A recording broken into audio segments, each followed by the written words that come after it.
জয় শ্রীকৃষ্ণ, জয় শ্রী রাধাই। আমার ইষ্ট দেবতাকে স্মরণ করে আজ চলে এসেছি নতুন আরেকটি পুজোর ভিডিওতে। ভিডিওর প্রথমেই তোমরা যারা আমার ভিডিও দেখো তাদের উদ্দেশ্যে বলবো, তোমাদের সুন্দর সুন্দর কমেন্টস আমার সত্যিই খুব ভালো লাগে। এভাবেই আমার পাশে থেকো, এভাবেই কমেন্টস করো, এভাবেই আমার ভিডিওতে লাইক করো। আর তোমাদের সাপোর্ট আর ভালোবাসা ছাড়া তো এগিয়ে যাওয়া সম্ভব না, তো এভাবেই আমাকে সাপোর্ট করতে থেকো। আর যারা নতুন ভিডিওটা দেখছো তারা অবশ্যই লাইক, কমেন্ট আর শেয়ার করবে, আর অবশ্যই কিন্তু সাবস্ক্রাইব করে পাশে থাকবে, আর কমেন্টে রাধে রাধে লিখবে। চলো, আজ যে টপিকটাই তোমাদের সাথে কথা বলবো সেটা আমার থাম্বনেল দেখেই তোমরা বুঝতে পেরেছো। হ্যাঁ, আমি কেন এত গোপাল পুজো করি। আমি না, আজকাল অনেকেই পুজো করে থাকে, কিন্তু আমি আমার কথাটাই তোমাদের সাথে শেয়ার করব। আশা করব ভিডিও থেকে তোমরা কিছুটা হলেও জানতে পারবে আমার পুজো করার কারণটা। দেখো, যখন আমি ভাড়া বাড়িতে থাকতাম তখন আমার একটা সুন্দর সিংহাসন তো দূরের কথা, পুজোর ঠিকঠাক সরঞ্জামও ছিল না। শুধুমাত্র আমার ভোলানাথকে দেখতে পাচ্ছ, ভোলানাথকে নিয়ে এসেছিলাম, তাও বেশ কিছু বছর পরে নিয়ে এসেছিলাম। ভাড়া বাড়িতে তো অনেকগুলো বছর কাটিয়েছি, তো বেশ কিছু বছর পরেই ভোলানাথ আমার কাছে এসেছিল। তো ভোলানাথকে ওই একটা কাঠের তক্তার উপরে রেখে আমি পুজো করতাম। তার পরপরই যখন এই বাড়িটা, আমার নতুন বাড়িটা করা হবে, আমাদের বাড়িটার কাজ শুরু হলো, তখন যখন জানতে পারলাম আমার বাড়িতে আমার ছোট্ট একটা ঠাকুর ঘর করা হবে, মনে মনে খুব ভালো লেগেছিল। তখন থেকেই ভাবতাম নতুন বাড়িতে আসার সময় রাধা মাধবকে নিয়ে আসব, মনে মনে ওটাই ভাবতাম। আর গোপাল সোনাকে আনবো, পুজো দেবো, একথা আমি কখনো ভাবতাম না বলা ভুল। অবশ্যই গোপাল সোনাকে আমার ভীষণ ভালো লাগতো, সবাইকে পুজো করতে দেখতাম। ইনফ্যাক্ট আমি যেখানে ভাড়া থাকতাম সেই আশেপাশে ম্যাক্সিমাম বাড়িতে কিন্তু গোপাল ছিল। আর আমাদের যেখানে ভাড়া থাকতাম সেই ফ্ল্যাটের মধ্যে আরও যারা ছিল তাদের মধ্যেও কিন্তু অনেকের কাছে গোপাল ছিল। তো দেখে বেশ ভালো লাগতো, পুজো দেখতেও বেশ ভালো লাগতো, কিন্তু গোপাল সেবা তো সহজ না, যথেষ্ট কঠিন।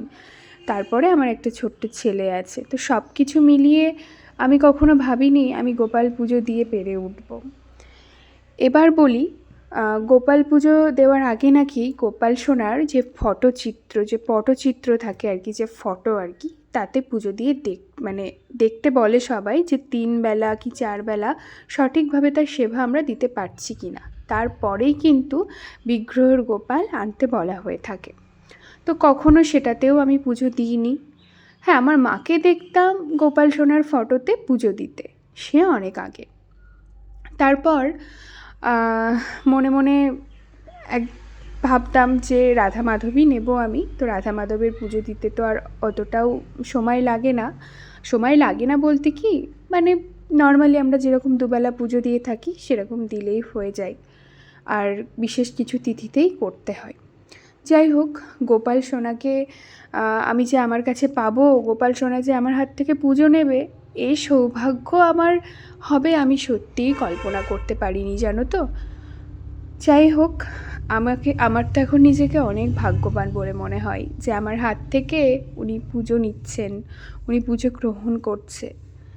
আমি কখনো কাউকে দেখে শখ করে কেউ পুজো করছে তা দেখে অনুপ্রাণিত হয়ে বা কাউকে দেখে দেখে গোপাল কিন্তু আমি নিয়ে আসিনি। অনেকে এখন গোপাল কাউকে পুজো করতে দেখলেই কিন্তু সেও ভাবে সেও পুজো করবে, সেও নিয়ে আসে। এক কথায় গোপাল পুজো করা বা গোপাল বাড়িতে আনা এখন ট্রেন্ডিংয়ে চলছে। এখন সবাই দোকানে যায়, গোপাল সোনা নেয়, কিন্তু নিয়ে চলে আসে। না, আমি কিন্তু তা করিনি।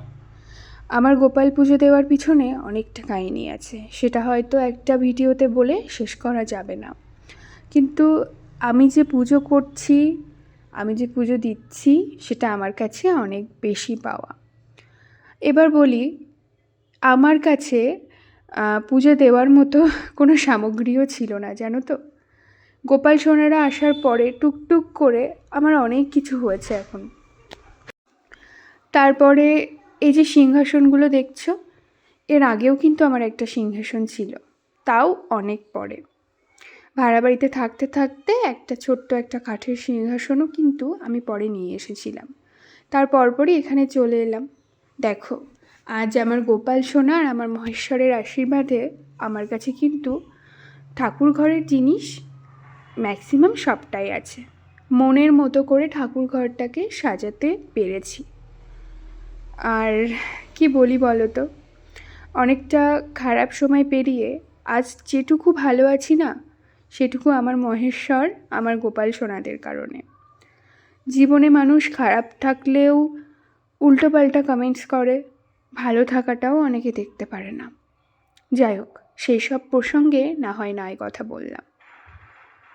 একটা কথা কি জানো, মনের মধ্যে যাই চলুক না কেন, মন খারাপ থাকুক, মন ভালো থাকুক, অশান্তি থাকুক, যখন বসে গোপাল সোনাদের পুজো দিই না, মনটা অনেকটা হালকা হয়ে যায়।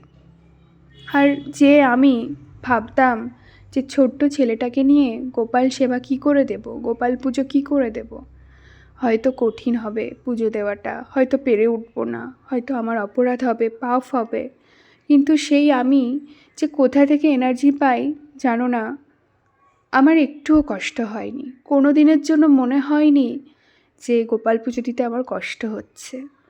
ঠিকই সময় হয়ে যায়, ঠিকই পেরে উঠি। আর সব কথার এক কথা, মনে ভক্তি, ভালোবাসার এগুলো না থাকলে হয়তো গোপাল সোনাকে সত্যিই পুজো দেওয়া যায় না। আর ভক্তি কতটা করতে পারি আমি জানি না, কিন্তু আমি আমার গোপাল সোনাদের ভীষণ ভালোবাসি, একদম নিজের সন্তানের মতো। আর নিজের সন্তানেরকে পুজো দিতে যদি একটু ভুল ত্রুটিও হয় না, সেটাতে মনে হয় না কোনো অপরাধ বা পাপ হয়। হয়তো মন্ত্র জানি না, হয়তো সঠিক কিছু জানি না, তবুও পুজো দিচ্ছি না। কখনো আমার গোপাল সোনারা আমাকে কোনো ইঙ্গিত দেয়নি যে আমি ভুল করছি, আমি অপরাধ করছি, বা আমার ঠিকঠাক কিছু হয়নি। আমি যেভাবে পুজো দিই সে আমার হাত থেকে সেইভাবেই গ্রহণ করে। এটাই আমার কাছে অনেক পাওয়ার। আর যদি তোমরা কখনো দেখো আমি কিছু ভুল করছি, আমাকে অবশ্যই কমেন্টসের মাধ্যমে তোমরা কিন্তু জানাতে ভুলো না।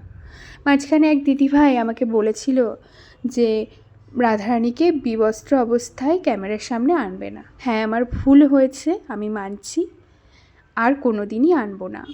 এই রকম ছোটোখাটো ভুলগুলো আমাকে অবশ্যই তোমরা কিন্তু একটু স্মরণ করিয়ে দিও।